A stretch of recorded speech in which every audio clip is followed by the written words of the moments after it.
Salut les sapiens! Dans cette vidéo, je vous propose de voir comment dessiner très facilement le bassin osseux en vue postérieure. Mais avant de poursuivre, je vous rappelle que les schémas de cette vidéo sont disponibles gratuitement. Il vous suffit de cliquer sur le lien dans la description, de vous abonner à la newsletter de la chaîne et vous obtiendrez les schémas. Allez, c'est parti! On va voir comment dessiner facilement cette vue avec à nouveau des traits de construction qui vont être assez similaires aux précédents, à l'exception du cercle qu'on va retirer, on n'en aura pas besoin.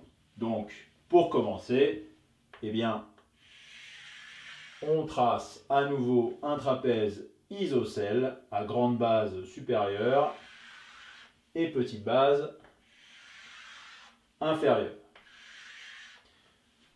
On s'assure qu'effectivement il est bien isocèle. Et ensuite, on trace une ligne médiane autour de laquelle on va construire notre schéma en commençant par la vue postérieure du sacrum, très schématique. Mais avant cela, à nouveau, on va tracer deux lignes horizontales qui vont délimiter trois segments de même longueur au niveau de la ligne médiane. Voilà, cela étant fait, on va commencer à représenter la vue postérieure du bassin en commençant par le sacrum. Donc, on représente schématiquement d'abord, pareillement, la vue postérieure du sacrum, comme ceci, qu'on continuera ensuite par le coccyx. On peut détailler un petit peu ici. Justement, il va y avoir pas mal de points de repère intéressants pour les insertions ligamentaires, notamment de la vue postérieure du bassin. On représente les processus articulaires de S1 avec L5. Puis, on représente la crête sacrale médiane, ici.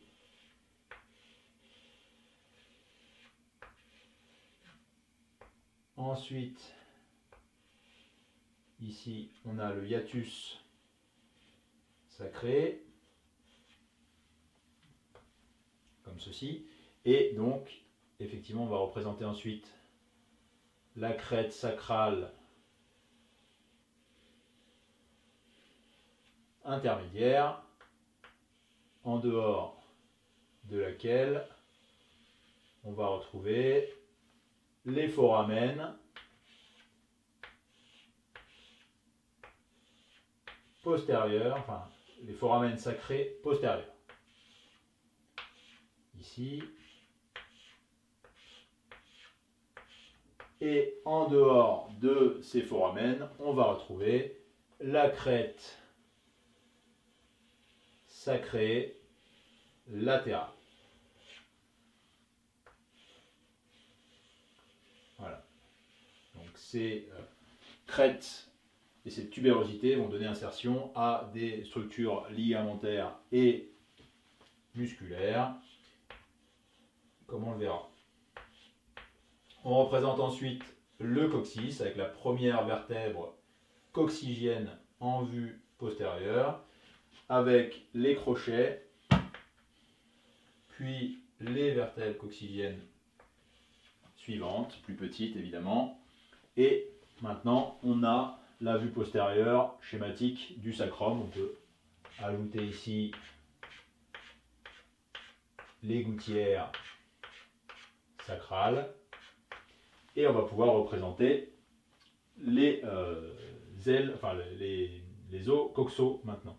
Donc pareil, point de repère ici, ça va être ici l'acétabulum et ensuite on va représenter, comme pour la vue antérieure, les crêtes iliaques qu'on va faire terminer à peu près, toujours pareil, au niveau de l'intersection entre la première ligne horizontale ici, enfin la deuxième du coup ligne horizontale, à l'intersection avec la ligne, le côté, l'arête latérale de notre trapèze. Et on va représenter ici l'épiniliaque postéro-supérieur, l'échancrure interépineuse et l'épiniliaque postéro-inférieur. Puis, ici, on va représenter non pas l'échancrure interépineuse, qu'on ne voit pas ici, mais une partie de la fosse iliaque externe, donc en regard, enfin entre justement enfin, on est un peu en arrière du bord antérieur, si vous voulez, de l'os coxal. Ensuite, ici, on va représenter la tubérosité ischiatique, comme ceci, qui va nous servir de point de repère pour finir le schéma ici de la grande échancrure sciatique, donc petite, enfin l'épine sciatique, pardon, et ensuite la petite échancrure sciatique. Et enfin, on va tracer la ligne innominée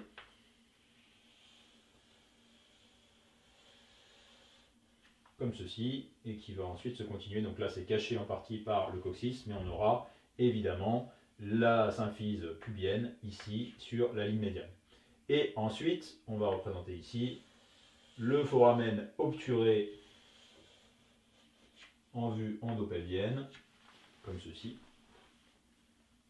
Et du coup, maintenant qu'on a représenté ici l'os coxal gauche, on va représenter le droit pour finir notre vue postérieure du bassin. Donc, même chose, on reproduit la crête iliaque ici, avec donc l'épiniliaque postéro-supérieur,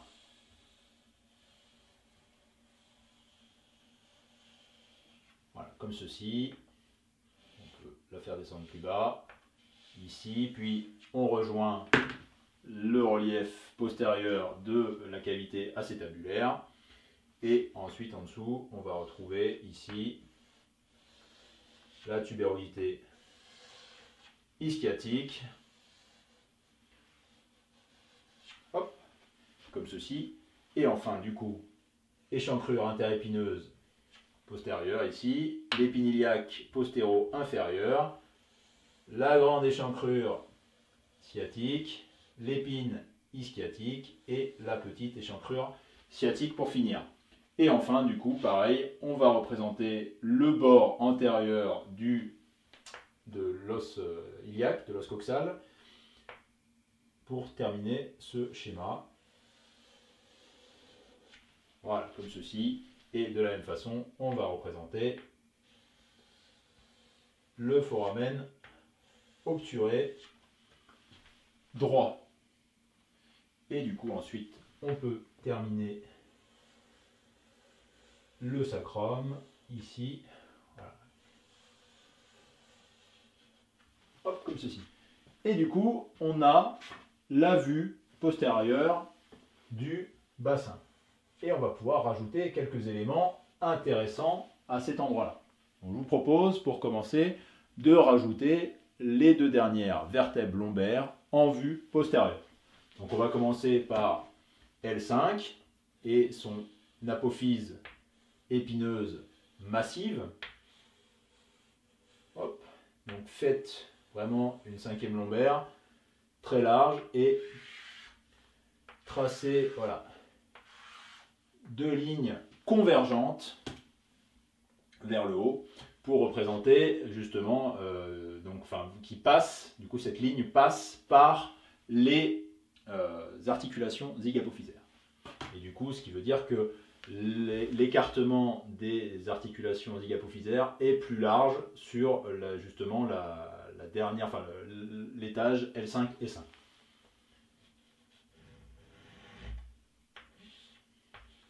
Et ensuite, on représente ici les processus transverses. Donc ici, là, on est proche de la méga transverse. Ici, hein, on fait des grosses transverses. Et ensuite, on a par-dessus, voilà, on représente l'apophyse épineuse de L4. Et donc,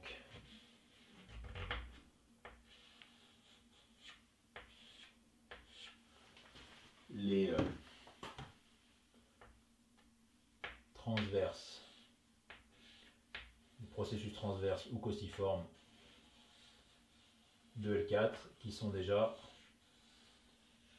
plus modestes, plus petits. Voilà, comme ceci, on peut représenter la surface articulaire de l'articulation zygapophysaire, qui est ici un segment de cylindre creux, et donc cette surface articulaire regarde principalement en arrière et en dedans. Et les articulations inférieures, enfin les surfaces articulaires inférieures sont évidemment inversement conformées. Ensuite, on va pouvoir représenter les épiphyses fémorales supérieures, avec le col fémoral, le grand trochanter ici,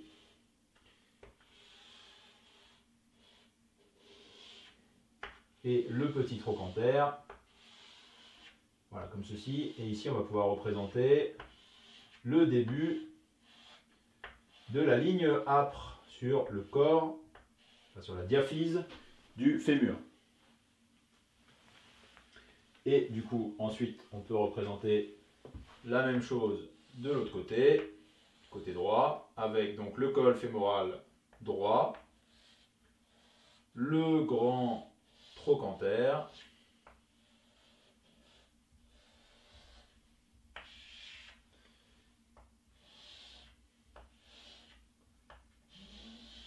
voilà, et le début de la ligne âpre. Et voilà, on représente une diaphyse triangulaire à la coupe à sommet postérieur. Voilà pour les éléments osseux importants de cette région. On peut rajouter maintenant quelques éléments ligamentaires intéressants, notables, comme on l'a fait pour le schéma précédent. Donc on va représenter ici les ligaments dits extrinsèques du bassin, tout d'abord, avec le ligament sacro-épineux ici. On peut le représenter de part et d'autre, donc qui est tendu du bord latéral du sacrum et du coccyx à l'épine ischiatique. Et ensuite, justement, je ne vais pas le colorier de côté, on va représenter du côté droit un ligament qui vient le recouvrir en partie, qui est le ligament sacrotubéral. Et ce ligament sacrotubéral est lui-même renforcé par une partie du plan. Alors anciennement on l'appelait le sacro-épineux, mais maintenant il est considéré comme une partie du plan ligamentaire postérieur superficiel de l'articulation sacroiliaque. Donc on représente d'abord le sacrotubéral à proprement parler, avec son expansion dite falciforme ici, qui va participer à la constitution du canal pudendal d'Alcock, ici. Et donc ce ligament sacrotubéral ici est renforcé donc par un ligament anciennement sacro-épineux ici, qui est maintenant du coup une partie du ligament sacroiliaque postérieur dans sa portion superficielle, puisqu'il y a également une portion plus profonde. Donc on a ici le puissant ligament sacrotubéral renforcé du coup par une expansion du plan ligamentaire de l'articulation sacroiliaque postérieure. On a donc la délimitation de un espace donc, qui est l'espace de la grande échancrure sciatique et l'espace de la petite échancrure sciatique. Donc il y aurait beaucoup de choses à dire sur le contenu de ces deux échancrures. C'est pas le lieu, c'est pas la question ici, mais du coup effectivement déjà bien connaître cette délimitation vous sera utile pour un grand nombre de questions de topographie anatomique. Ensuite, ce qu'on peut rajouter, du coup, je vous l'ai dit, c'est qu'on a ici, donc on va le faire de l'autre côté d'ailleurs, comme ça ici on pourra représenter le plan le plus superficiel du ligament sacro-iliaque postérieur, mais on va déjà représenter son plan profond qui est constitué donc, quand on en fait la distinction, de 4 ligaments dits ilio-conjugués, donc ligaments de les premiers, deuxième, troisième et quatrième ligaments ilio-conjugués, ici, donc qui participent donc du plan ligamentaire de l'articulation sacro-iliaque à sa partie postérieure, et ce plan ligamentaire profond va être lui-même recouvert par un plan superficiel qui lui va être étendu de l'articulation sacro-iliaque et donc des épines iliaques postéro, sup et inf jusqu'aux tubérosités de la crête iliaque intermédiaire. Et évidemment, alors là je viens de faire une bêtise, et évidemment ce plan-là ménage des espaces qui laisseront passer donc les branches postérieures des nerfs sacrés, comme ceci. Voilà, et donc on a ici des formations ligamentaires, comme ceci, donc un plan plus superficiel qui laisse du coup passer le contenu des foramen sacrés postérieurs. Donc on peut les représenter ici. Donc il s'agit des branches postérieures des nerfs sacrés. Ici. Et on peut rajouter à cela, évidemment, donc ici forcément on aurait des ligaments ligamentaires et capsulaires pour l'articulation zygapophysaire L5 S1 droite et gauche.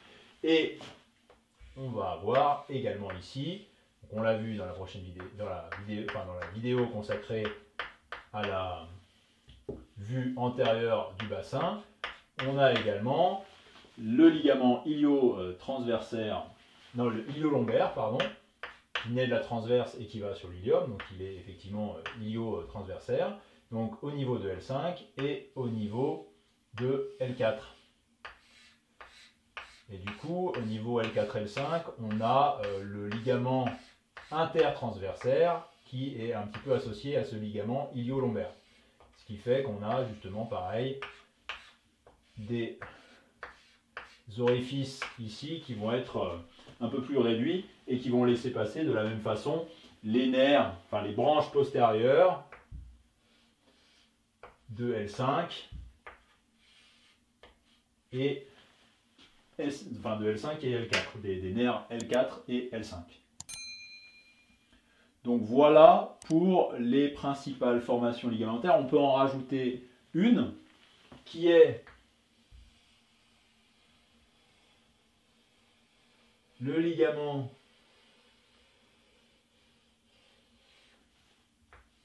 surépineux ici, donc qui passe sur le sommet des